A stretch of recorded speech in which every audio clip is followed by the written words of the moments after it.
نہایت ہی واجب الادب خواتین و حضرات، یہاں پہ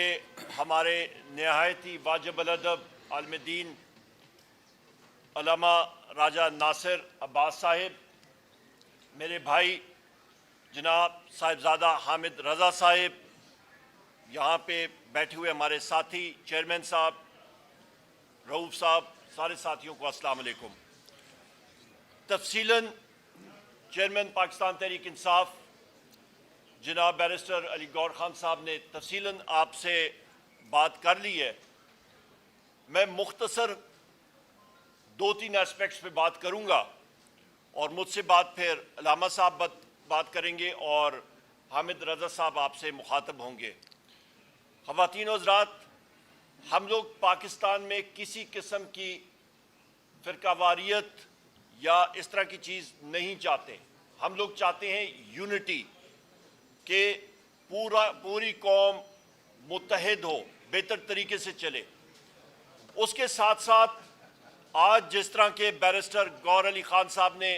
یہاں پہ اعلان بھی کیا کہ پاکستان تحریک انصاف کے حمایت یافتہ امیدواران جو کہ کامیاب ہوئے ہیں قومی اسمبلی میں اور 4 صوبائی اسمبلیز میں، وہ انشاءاللہ تعالی سنی اتحاد کونسل میں شمولیت کریں گے۔ اور اس کی بنیادی وجہ یہ ہے کہ ریزرو سیٹس کا جو کوٹا ہوتا ہے وہ سیاسی پارٹی کے پلیٹ فارم سے ہوگا، اور اس کے لیے انشاءاللہ تعالی ہماری جستجو ہوگی، اور اس کے ساتھ ملنے سے ہماری جو اسٹرینتھ ہے، ہماری تعداد، اس میں مزید اضافہ ہوگا۔ یہاں پہ میں یہ بھی کہتا چلوں، جو کل بھی بات ہوئی تھی، پاکستان تحریک انصاف کی جو اسٹرینتھ ہے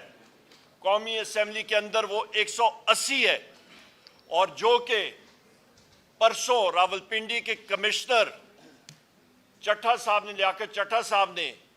ایک پورا پول جو ہے وہ عیاں کیا، سامنے لائے، اس کے سامنے پتہ لگا کہ کس طرح کی الیکشن سے پہلے پری پول ریگنگ ہوتی رہی ہے، الیکشن کے دن دھاندلی ہوتی رہی ہے، اور الیکشن کے بعد جس طرح کی ٹیکنیکل دھاندلا ہوتا رہا ہے وہ بھی وہ سامنے لائے۔ اور اس چیز کی کل ہم نے ڈیمانڈ بھی کی تھی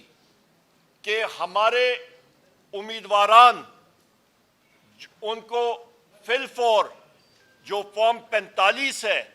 وہ موجود ہے، اس کی بنا پہ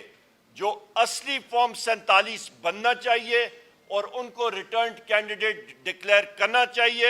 کہ وہ قومی اسمبلی اور صوبائی اسمبلیز میں جا کے اپنی حلف برداری کر سکیں۔ اس کے ساتھ ساتھ ہم نے یہ بھی بات کہی تھی کہ ایم کیو ایم نے پاکستان تحریک انصاف کے مینڈیٹ پہ سندھ اور بالخصوص حیدرآباد اور کراچی پہ ڈاکہ ڈالا ہے، دھاندلا کیا ہے۔ پشاور کی 7-8 سیٹیں ہماری جو ہیں وہاں پہ ڈیپیوٹی کمشنر پشاور اور ان کے اہلکاران اور پولیس کے افسران وہ بھی ملوث ہیں اس دھاندلی میں۔ اسی طرح میریٹ ہوٹل میں ہمارے 80 سے زیادہ وہ ساتھی جن کو دھاندلی کے ذریعے ان کے فارم 47 تبدیل کیے گئے، انہوں نے اپنے شواہد سامنے رکھے، اس کو امیڈیٹ فل فور ریورس کرنا چاہیے اور ان کو ریٹرنڈ کینڈیڈیٹ ڈکلیئر کرنا چاہیے۔ آخری 2-4 پوائنٹس کہ اس امر کے بعد انشاءاللہ تعالی حکومت صوبوں میں اور قومی سطح پہ نیشنل اسمبلی میں پاکستان تحریک انصاف کے ہمارے جو کینڈیڈیٹس آئے ہیں، اور اس کے بعد وہ سنی اتحاد کونسل میں جائیں گے، ہماری ہی پارٹی انشاءاللہ تعالی حکومتیں بنائے گی، اور سب سے پہلا کام ہوگا کہ ہمارے دلوں پہ راج کرنے والے وزیر اعظم عمران خان صاحب، بشرا بی بی کی رہائی، اس کے ساتھ ساتھ شاہ محمود قریشی صاحب، چودھری پرویز الہی صاحب، ہماری خواتین جو اس وقت پابند سلاسل ہیں، ہماری سینئر خواتین ممبران، ان کی فوراً پابند سلاسل سے رہائی، اور ہمارے جو مرد حضرات ہیں، سینئر لیڈرشپ ہیں جو پابند سلاسل ہیں، ان کی رہائی، اور سب سے اہم ہمارے سروں کے تاج ہمارے وہ ورکرز جنہوں نے عمران خان صاحب اور پاکستان تحریک انصاف کے نظریے کے اوپر حقیقی آزادی کے لیے قربانیاں دیں اور جن پہ ایف آئی آرز ہیں اور وہ پابند سلاسل ہیں ان کی فی الفور رہائی، اس کے لیے ہمارا یہ ہدف ہوگا، اس پہ ہم لوگ کام کریں انشاءاللہ تعالی۔ خواتین و حضرات، میں نے یہ باتیں آپ کے سامنے پیش کی اور اس کے بعد میں نہایت ہی واجب الادب جناب علامہ راجہ ناصر عباس صاحب سے گزارش کروں گا کہ وہ آپ سے مخاطب ہوں، اور میں یہاں پہ یہ بھی کہتا چلوں کہ ہماری MWM مجلس وحدت المسلمین انہوں نے جتنی سپورٹ کی ہے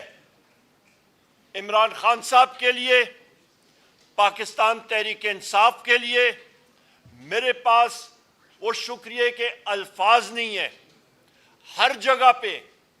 علامہ صاحب کہتے ہیں کہ انسان کے لیے ایک اسٹریٹجک تھنکنگ ہونی چاہیے۔